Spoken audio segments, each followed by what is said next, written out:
नमस्ते दर्शकों, दूरदर्शन के इस खास कार्यक्रम स्वास्थ्य चर्चा में मैं आप सभी का स्वागत करती हूं। स्वास्थ्य चर्चा में आज का हमारा विषय है अर्थराइटिस और उसका होम्योपैथिक में उपचार। आप सभी को पता होगा कि अर्थराइटिस के बारे में जो लोगों की धारणा है वह यह है कि ये सिर्फ बुजुर्गों को होता है, लेकिन आज के समय में कोई भी ऐसा वर्ग बाकी नहीं है जिसे अर्थराइटिस की समस्या नहीं है। आज इस विषय पर अधिक चर्चा के लिए हमारे साथ होम्योपैथिक विशेषज्ञ डॉक्टर मनीष त्रिपाठी मौजूद है। सर, आपका बहुत बहुत स्वागत है स्टूडियो में। दूरदर्शन के दर्शकों को मेरा जोहार। सर, जिस तरीके से अर्थराइटिस को लेकर के लोगों के मन में धारणा है कि ये सिर्फ एक उम्र विशेष लोगों को ही होता है, लेकिन आज के समय में ये बातें जो है वो कहीं ना कहीं गलत साबित होती दिख रही है, क्योंकि ये हर वर्ग को जो है वो इस समस्या से जूझना पड़ रहा है। तो सबसे पहले हम ये जानना चाहेंगे कि अर्थराइटिस क्या होता है। अर्थराइटिस जनरल हम बात करें तो एक प्रकार से जो हमारे हड्डियों के जोड़ हैं, जो उनके जॉइंट हैं, उनमें होने वाली समस्या है। उसमें समस्या की बात करें तो हम जो उसमें फर्स्ट जो हमको दिखाई देगा उसमें दर्द दिखाई देगा आपको, साथ में सूजन दिखाई देगी, साथ में उस जॉइंट का मतलब मूवमेंट ना करना, कम से कम मूवमेंट, अकड़न जिसको बोलते हैं, स्टिफनेस, वो हमको देखने को मिलती है। ये समस्या बहुत तरीके की होती है, बहुत मतलब टाइप्स की होती है। साथ में ये छोटे बच्चों से लेके बड़े बुजुर्गों तक ये समस्या हमको देखने को मिलती है। जी। इसमें जब हम देखा जाए तो अधिकतर क्या कारण रहता है कि जब जो प्रकृति ने हमको जो जॉइंट्स दिए हैं वो कम से कम 100 साल के लिए हैं, जी। पर हम गलत तरीके से खड़े होते हैं या हमारे जो जॉइंट्स हैं उस पर ज़्यादा जोर डालते हैं, या कभी कभी एक्सेस में काम कर लेते हैं, जितनी उनकी क्षमता नहीं उससे ज़्यादा काम करने पर उन जॉइंट्स में हम देखते हैं कि समस्याएं आना शुरू हो जाती हैं। इन समस्याओं में सबसे पहले अगर किसी व्यक्ति को लगातार हम बात करें कि लगातार 1 महीने 2 महीने से लगातार दर्द बना हुआ है, या उसके जॉइंट्स में स्वेलिंग है, या फिर और उसमें जॉइंट्स में मूवमेंट जितना होना चाहिए उतना नहीं हो पा रहा है, तो इसको आप रेड साइन मानिए कि मतलब आपको हो सकता है मे बी आपको अर्थराइटिस का प्रॉब्लम हो सकता है। जी। और अगर इससे डिले करते हैं तो आने वाले टाइम में क्या होता है, इससे भी मतलब सीरियस कंडीशन हो जाती है। पेशेंट को चलने में, अपने छोटे छोटे काम करने में बहुत सारी दिक्कतें झेलनी पड़ती हैं, जिसमें आप देखेंगे कि पेशेंट जो है वो बेड पे ही बैठा रहेगा, मूवमेंट ही नहीं कर पाएगा, अपने छोटे मोटे काम के लिए उसको दूसरे का सहारा लेना पड़ेगा। ये तो इस पे विशेष ध्यान देना है कि अगर आपको अपने जॉइंट्स को 100 साल तक चलाना है तो उसके लिए आपको एक प्रॉपर आपकी जो रूटीन लाइफ है उसको सही करना पड़ेगा। आपके खड़े होने के पोस्चर, बैठने का पोस्चर, उस पर ध्यान रखना पड़ेगा कि गलत पोस्चर पे तो आप बैठे नहीं हैं। साथ में आप क्या खाते हैं उसका भी ध्यान रखना है कि अगर हमारे खाने से अगर जॉइंट्स में ऐसी प्रॉब्लम क्रिएट हो रही है तो उस खाने को हम अवॉइड करें। जैसे हम बात करें आपका प्रोसेस्ड फूड है, फास्ट फूड है, जंक फूड है, ऐसा फूड है जो आपको कहीं ना कहीं बहुत ज़्यादा हार्मफुल तरीके से नुकसान कर सकता है। महीनों से पड़ा हुआ है, पैकेटों में रखा हुआ है, उसको आप यूज़ कर रहे हो तो निश्चित रूप से वो आपको आने वाले टाइम पे प्रॉब्लम क्रिएट कर सकता है। जी। मनीष जी, जिस तरीके से आपने बताया कि अर्थराइटिस जो है वो कई प्रकार के होते हैं, तो कितने प्रकार के अर्थराइटिस जो होते हैं जो अमूमन लोगों को समझ में नहीं आ पाते हैं? अर्थराइटिस वैसे देखा जाए तो 100 से ज़्यादा प्रकार हैं इसके, पर मुख्य रूप से 4-5 तरीके के हैं जो मुख्यतः हमारे समाज में देखने को हमको मिलते हैं। जिसमें पहला जो है जो जनरल होता है, जो ओल्ड एज में होता है, जिसमें हम जिसको बोलते हैं ऑस्टियोआर्थराइटिस। इसमें हम क्या देखते हैं कि जो जॉइंट्स हैं उनके बीच जो एक कार्टिलेज, एक संरचना होती है जो एक रबड़ के समान संरचना होती है, और उसी में होता है एक फ्लूइड, जो एक द्रव रहता है जो एक ग्रीस के जैसे काम करता है, जिससे हमारा जो जॉइंट होता है एकदम फ्री होकर काम करता है। ज़्यादा उस पर जोर देने पर या गलत पोस्चर पर खड़े होने पर हम देखते हैं कि वो जो कार्टिलेज है, वो जो रबड़ है, वो घिस जाती है, जिस कारण से जब वो हड्डियां जो आपस में नज़दीक आ जाती हैं, और उनमें हम क्या देखते हैं कि जब वो मूवमेंट होता है तो दर्द भी हमको होता है, साथ में आगे एनुअल टाइम पे उसको फिर स्वेलिंग, अकड़न, ये सब चीज़ समस्याएं देखने को मिलती हैं। तो ये पहला टाइप है जिसमें हम इसको बोलते हैं ऑस्टियोआर्थराइटिस। ये ओल्ड एज में अक्सर होता है। जो जॉइंट्स का आपका प्रॉब्लम इसमें आप बताया कि इसमें आपका जो कार्टिलेज है, जो आपका रबड़ है, वो ज़्यादा घिस जाता है। इसके साथ साथ जो अगला जो उसका प्रकार है उसमें हम देखते हैं कि रूमेटिक आर्थराइटिस। जैसा कि आज हम जानते हैं जो ऑटोइम्यून बीमारियां हैं, जो हमारी इम्यूनिटी है, जो हमारी मतलब जो नेचर ने हमको दी है, बीमारियों से लड़ने की जो क्षमता दी है, वो क्षमता ही हमारे एंटी काम करती है, हमारे विरुद्ध काम करती है। जिसमें हम देखते हैं कि जो हमारी इम्यूनिटी सेल्स हैं वो हमारे जॉइंट्स की जो टिश्यूज़ हैं उस पर अटैक करती है जी। तो उसमें हम देखते हैं कि वो जो दर्द होता है अक्सर वो छोटे जॉइंट्स पे होता है, उंगलियों पे होगा या पैरों की उंगलियों पे होगा, फिर धीरे धीरे वो बड़े जॉइंट्स भी कवर अप करती रहती हैं। तो इसमें हम एक जांच होती है HLA-B27 एक जांच होती है, वो जांच कराने के बाद हमको समझ में आता है कि ये जो अगर वो पॉजिटिव आती है तो इसको मान के चलते हैं कि ये जो आपका रूमेटिक अर्थराइटिस है इसको ये पॉजिटिव होने के चांस हैं जी। और इसमें विशेष ध्यान ये रखना है कि अगर आपको अर्थराइटिस की प्रॉब्लम हो रही है तो विशेष जो खान पान है जिसकी हम बात करें कि आपका हाईली शुगर फूड जी, जिसमें हाईली शुगर का जो है मात्रा ज़्यादा यूज़ की जाती है, साथ ही साथ ऐसे फूड जिसमें ऑयल या घी की जो मात्रा है वो ज़्यादा रहती है जी। उन सब फूड्स को अवॉइड करना है। साथ में जो मैंने बताया आपको प्रोसेस्ड फूड है या जंक फूड है या फास्ट फूड है, इनको भी कम से कम या एक रेगुलराइज कर लें कि वीक में 1 दिन खाना है या महीने में 2 दिन खाना है, इस टाइप से एक मतलब एक रूटीन बना लें, उस हिसाब से उसका यूज़ करें जिससे आपको ये डैमेज ना कर सकें, आपके शरीर को, आपके जॉइंट्स को ये डैमेज ना करें जी। अगला जो प्रकार है वो उसमें आप देखते हैं गाउटी आर्थराइटिस में आपको क्या दिखते हैं, जो हमारे शरीर में एक एसिड होता है यूरिक एसिड जी। अक्सर वो तब बनता है जब हम मूवमेंट करते हैं जी। मूवमेंट करने के बाद क्या होता है कुछ समय बाद बॉडी के मूवमेंट में मतलब मूवमेंट से क्या होता है वहाँ दर्द होना शुरू हो जाता है जी। उसका एक्चुअल कारण क्या होता है कि यूरिक एसिड बनना शुरू हो जाता है जिसके कारण हमको वहाँ पे दर्द का एहसास होता है और हम काम करना बंद कर देते हैं। जी। और कभी कभी क्या होता है कि ये जो यूरिक एसिड है ये यूरिक एसिड हमारे ब्लड में बना रहता है, जो किडनी से फिल्टर होना चाहिए, इसको बाहर हो जाना चाहिए, बाहर ना जाके अपने बॉडी में ही इकट्ठा होता रहता है। उस कारण हम देखते हैं कि ये हमारे जो जॉइंट्स हैं वहाँ पे इफेक्ट करता है। अक्सर आप देखते हैं गाउट में, गठिया में वहाँ गांठें बन जाती हैं और उसमें आप देखेंगे कि बहुत तेज पेन होता है जी। और अगर ये जो बीमारी है गाउट की जो आपको जो यूरिक एसिड कारण हो रही है, अगर वो समय रहते उसका मतलब उपचार मिल जाता है तो ये ठीक भी हो जाती है और बहुत डिले होने पर ही इसका उपचार होना फिर असंभव हो जाता है। मतलब एक पैलिएटिव ट्रीटमेंट, मतलब एक आपको इस बीमारी के साथ हमेशा रहना पड़ेगा, इस टाइप का हाल हो जाता है। तो इस पे ध्यान रखना है विशेष आपको कि अगर आपको लगता है कि आपको जॉइंट्स का प्रॉब्लम हो रहा है तो आपको सर पहले जांच कराना है आपका यूरिक एसिड का, कि जो यूरिक एसिड आपका कितना बढ़ा हुआ है। यूरिक एसिड बात करें तो नॉर्मल लेवल जो रहता है वो 6 से 7 रहता है और 7 के बाद, जैसे 7 के बाद आपका अगर यूरिक एसिड बढ़ रहा है तो उस कंडीशन में आपको ये इसका उपचार लेना जरूरी रहता है।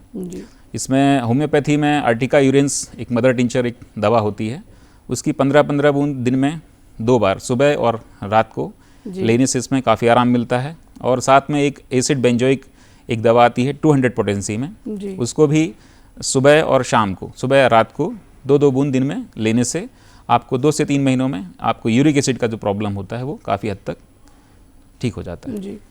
मनीष जी, जिस तरीके से आपने होम्योपैथिक में दवाइयों के बारे में बताया तो लोगों के मन में कई बार ऐसा सवाल आते हैं कि होम्योपैथिक की अगर दवाइयाँ चल रही हैं हमारी किसी भी बीमारी को लेकर के, तो उसमें हमें जो खाने पीने में है वो काफ़ी परहेज़ बरतना पड़ता है, तो इसके लिए क्या कुछ कहेंगे आप?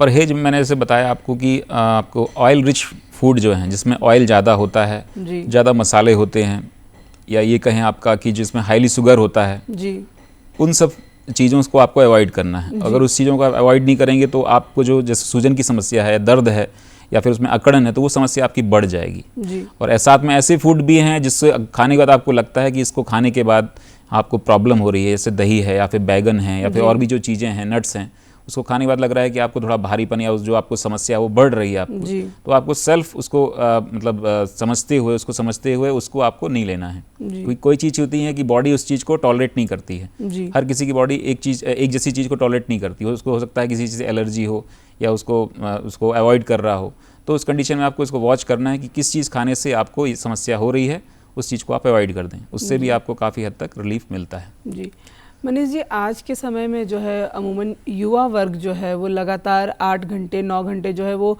बैठ करके एक ही जगह पे काम करता है, जिसके कारण उन्हें कमर के जोड़ों में भी समस्या आती है, कई बार उन्हें गर्दन के पास में भी जो है वो दर्द की समस्या आती है। तो क्या उन्हें मतलब कब महसूस होगा कि उन्हें अब ये उनका नॉर्मल दर्द नहीं, अब उन्हें जो है वो डॉक्टर से जा कर के दिखाना चाहिए, वरना जो फ्यूचर में है उन्हें वो ज़्यादा नुकसान पहुँचा सकता है? कमर के दर्द में जो आर्थराइटिस जो है वो आपका एनक्लोजिंग आर्थराइटिस के नाम से हम लोग जानते हैं जी। इसमें क्या होता है कि जब पेशेंट या तो सोने जाएगा तब उसको दर्द होगा, या सुबह उठेगा तो उसको पीठ में, आपका जो कमर है, कमर में दर्द होगा, और वो ध्यान ना देने पर लगातार वो कभी कभी वो लगातार दर्द बना रहता है जी। अगर शुरुआत स्तर पे है तो वो धीरे धीरे थोड़ा काम करने पर वो धीरे धीरे ठीक हो जाता है जी। और उसको अगर लापरवाही हमने की 3 महीने 4 महीने सोचे कि ऐसी दर्द ठीक हो जाएगा, तो उस कंडीशन में आप क्या देखते हैं कि वो दर्द हमेशा बना रहता है जी। इसको एनक्लोजिंग स्पॉन्डिलाइटिस बोलते हैं। कहीं ना कहीं जॉइंट्स में ही आपके दर्द, सूजन और अकड़न की समस्या आपको देखने को मिलती है जी। इसमें जो आपकी जो होम्योपैथिक उपचार है उसमें आपका जो एक दवा है रस्टॉक्स 200 जी। रस्टॉक्स 200 की दवा दिन में 2 बार 2-2 बूंद लेने पर आपको इस मतलब जो आपका एनक्लोजिंग स्पॉन्डिलाइटिस है, कमर में जो इस आर्थराइटिस का प्रॉब्लम हो रहा है उसको काफ़ी रिलीफ करता है। साथ में अगर ब्राइनिया एल्बा भी देते हैं 200 में तो ये दवा भी साथ में अच्छा काम करती है, दोनों मिलके जी।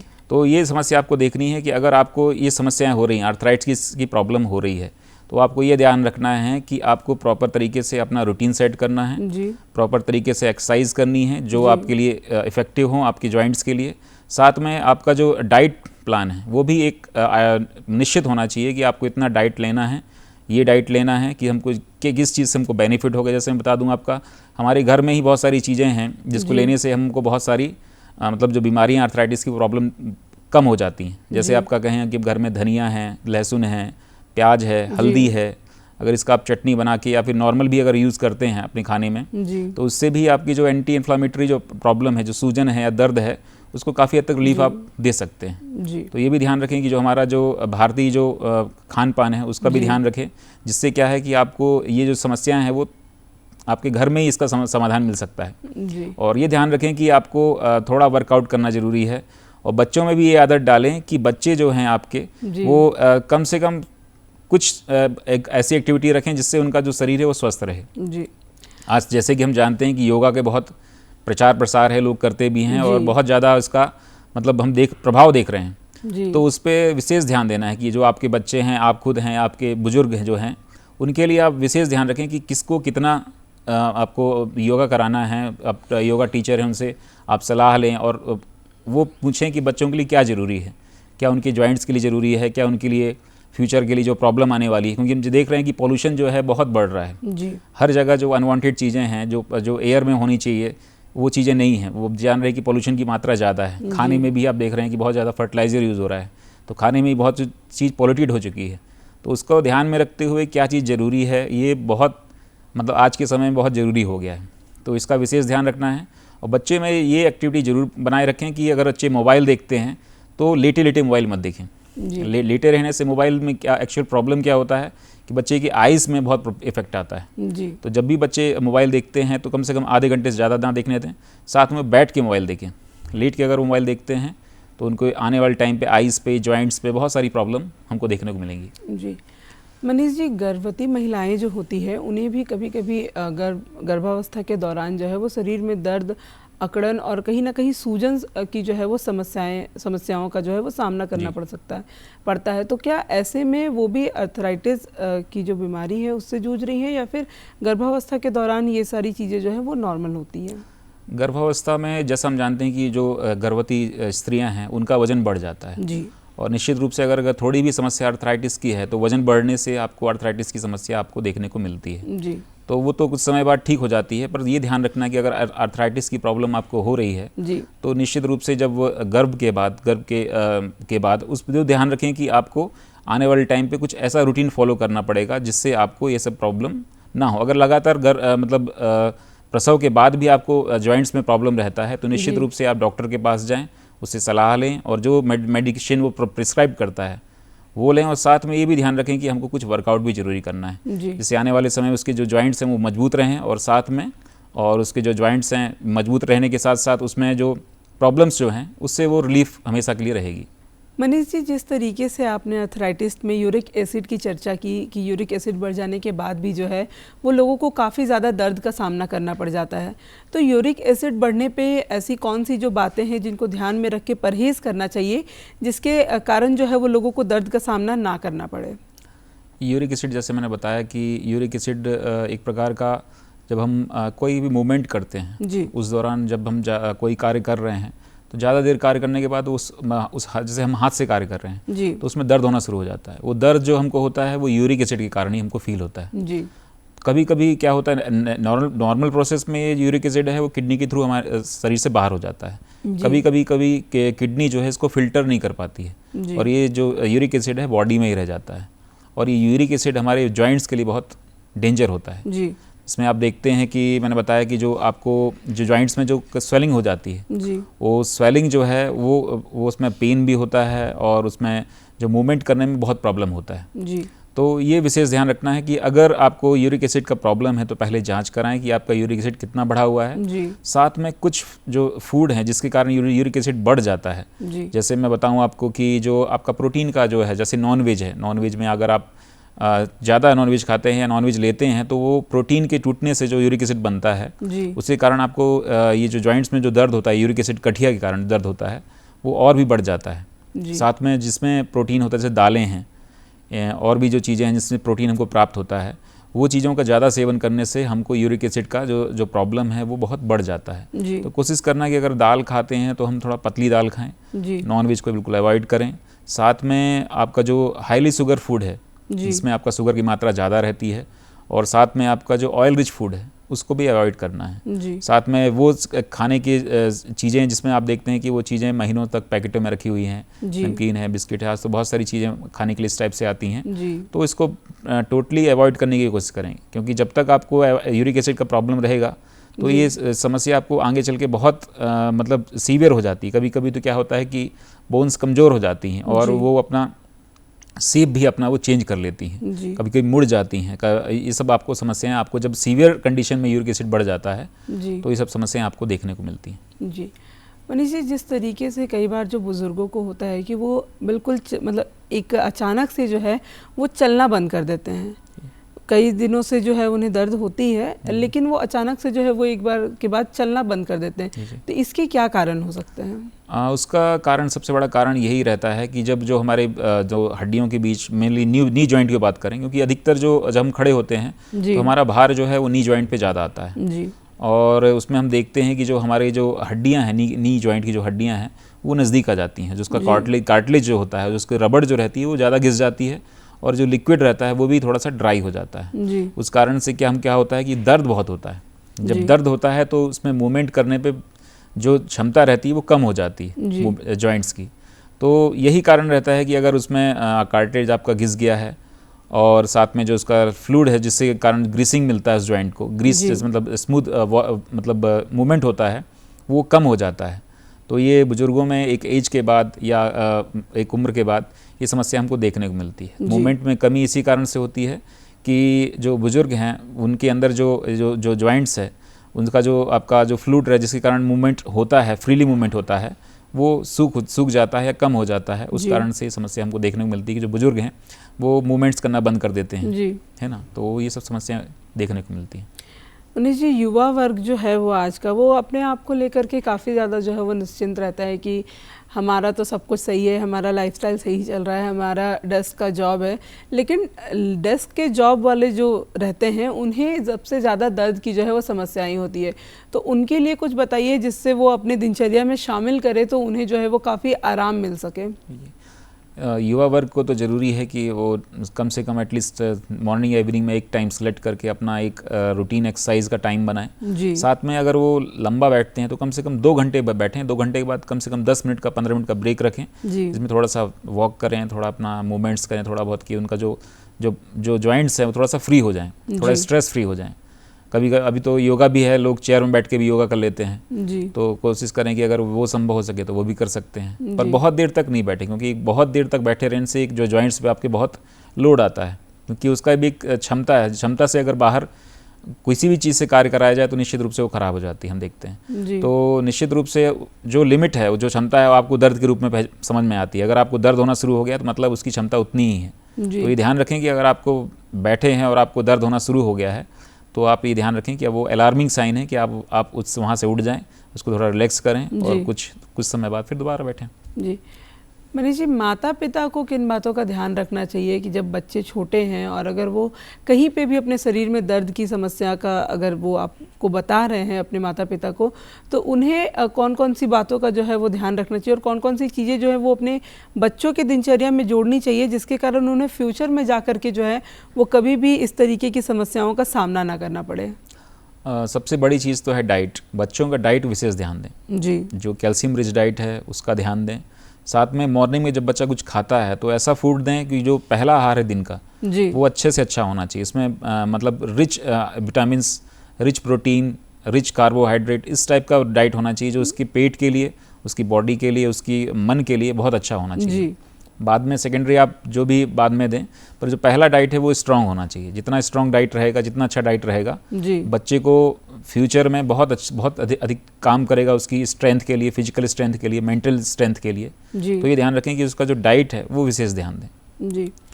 अभी के समय में कई बार ऐसा होता है कि अर्थराइटिस लोगों को समझ में आ जाता है कि हाँ, अर्थराइटिस की समस्याओं से मैं जूझ रहा हूँ, लेकिन लोग जो है वो तुरंत से ऑपरेशन की तरफ भागते हैं। तो आपको, आपके हिसाब से क्या लगता है कि ऑपरेशन करवा लेना कितना हद तक सही है? इसके अलावा अगर हम कोई दवाओं का अगर इस्तेमाल करना चाहें तो? ऑपरेशन तभी ज़रूरत पड़ती है कि जब आपका जो कार्टिलेज है पूरी तरीके से आप बेकार हो चुका है या बहुत ज़्यादा घिस चुका है, उसमें जो फ्लूइड है वो सूख चुका है। तो उस कंडीशन में आप देखते हैं कि आपको सर्जरी की ज़रूरत पड़ती है। जी। इससे पहले भी जो कंडीशन होती है, अगर उस कंडीशन में आप संभल जाते हैं, जिसमें आपको प्रॉपर डाइट, प्रॉपर एक्सरसाइज, जो मेन जो पोस्चर हैं जो आपके, जिसमें आपको जैसे खड़ा होना है तो किस तरीके से खड़ा होना है उस पर आप ध्यान देते हैं, तो ये सब चीज़ें आने वाले टाइम पे आपको, इससे आप बच सकते हैं। पर उसके लिए ज़रूरी है कि थोड़ा सा सतर्कता, थोड़ी समझदारी, थोड़ा सा आपको देखरेख की ज़रूरत है कि अपने ऊपर, अपने बच्चों के ऊपर, अपने बुजुर्गों के ऊपर ध्यान रखें कि अगर उनमें जॉइंट्स में प्रॉब्लम आ रही है तो एक निश्चित एक रूटीन को फॉलो करें, जिससे आपके जो जॉइंट्स है जो आपको नेचर ने दिए हैं, जो 100 सालों तक आपकी सहायता करेंगे, तो आप उनकी थोड़ी सहायता करेंगे तो जॉइंट्स भी आपकी हमेशा हेल्प करते रहेंगे। जी।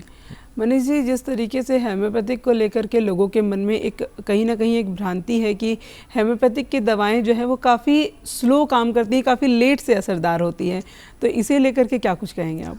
होम्योपैथी की जो दवाएं हैं वो ऐसा नहीं है कि स्लो कार्य करती हैं। जिस तरीके से कोई बीमारी जनरेट होती है वो एक दिन में जनरेट नहीं हो जाती है, उसको बनने में महीने लगते हैं, कभी सालों भी लगते हैं जी। उसी प्रकार ये जो थेरेपी है, होम्योपैथी है, वो ह्यूमन प्रूव्ड है। इसकी जो दवाएं हैं वो ह्यूमंस पे, जितने भी बच्चे पे, बूढ़े पे, महिला पे, सब पे प्रूव की जाती हैं। इसके बाद उसका इफेक्ट को इसको नोट डाउन किया जाता है जी। तो थोड़ा टाइम इसलिए लगता है क्योंकि इसको परमानेंट क्योर करती है, इसलिए थोड़ा टाइम लगता है जी।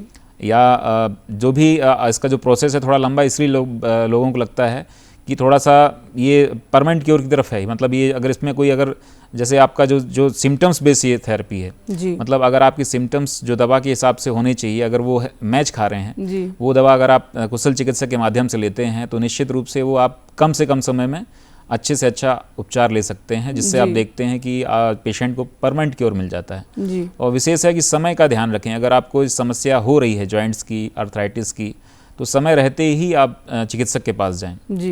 ये ना करें कि वेट करते रहें कि अगर कुछ ऐसा है कि कहीं से ट्रीटमेंट करा लिया, कहीं एक अच्छा ट्रीटमेंट लें जिससे आपको ये तुरंत ही ठीक हो जाए और आपको आने वाले समय में एक जो उपचार का जो सर्जरी की जरूरत पड़ती है वो ना पड़े जी। मनीष जी, कई बार ऐसा होता है कि लोग उपचार तो करवाते हैं लेकिन उनके मन में कहीं ना कहीं एक डर बना हुआ होता है कि क्या इस उपचार से मेरा दर्द या मेरी जो समस्या है वो पूरे तरीके से ख़त्म होगी कि नहीं। वैसे ही लोगों को होम्योपैथिक को लेकर के भी लोगों के मन में ये सवाल है, तो क्या हेम्योपैथिक से हम अर्थराइटिस को पूरी तरीके से क्योर कर सकते हैं, पूरे जड़ से उसे ख़त्म कर सकते हैं?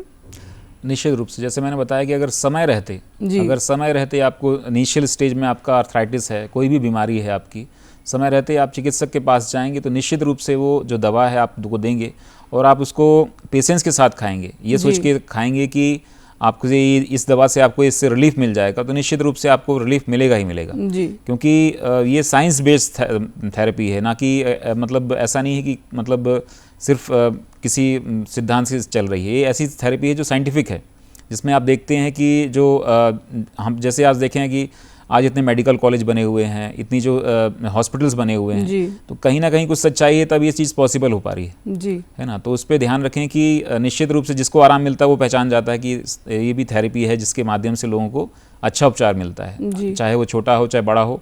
जिसने भी इस थेरेपी को यूज़ किया है तो वो आज पहचानता है कि ये थेरेपी में निश्चित रूप से एक ऐसा इलाज छिपा हुआ है जो कम पैसे में ज़्यादा से ज़्यादा अच्छा उपचार प्रोवाइड कर रहा है। जैसे हम देख भी रहे हैं कि आने वाले टाइम में अच्छे, जैसे आपने कोविड में देखा कि कोविड में भी जो सरकार है, सरकार द्वारा इनकी दवाओं को डिस्ट्रीब्यूट किया गया आम लोगों को, जिससे जो होने वाली समस्या थी कोविड में काफ़ी हद तक रिलीफ हमको देखने को मिला। जी मनीष जी, आपका बहुत बहुत धन्यवाद। आपने आर्थराइटिस की समस्या के बारे में काफ़ी सारी चीज़ें जो है बताई। अब मुझे और मेरी टीम को दीजिए इजाज़त। अब हम मिलेंगे आपसे स्वास्थ्य चर्चा के अगले अंक में इसी तरीके की कोई एक विषय को लेकर के, और उसमें किस तरीके से आप सावधानियां बरत सकते हैं, उसमें किस तरीके से आप परहेज कर सकते हैं, और कब आपको महसूस हो लक्षण जो आप डॉक्टर के पास जा सकते हैं, इन सभी बातों को लेकर के। तब तक के लिए नमस्कार, जोहार।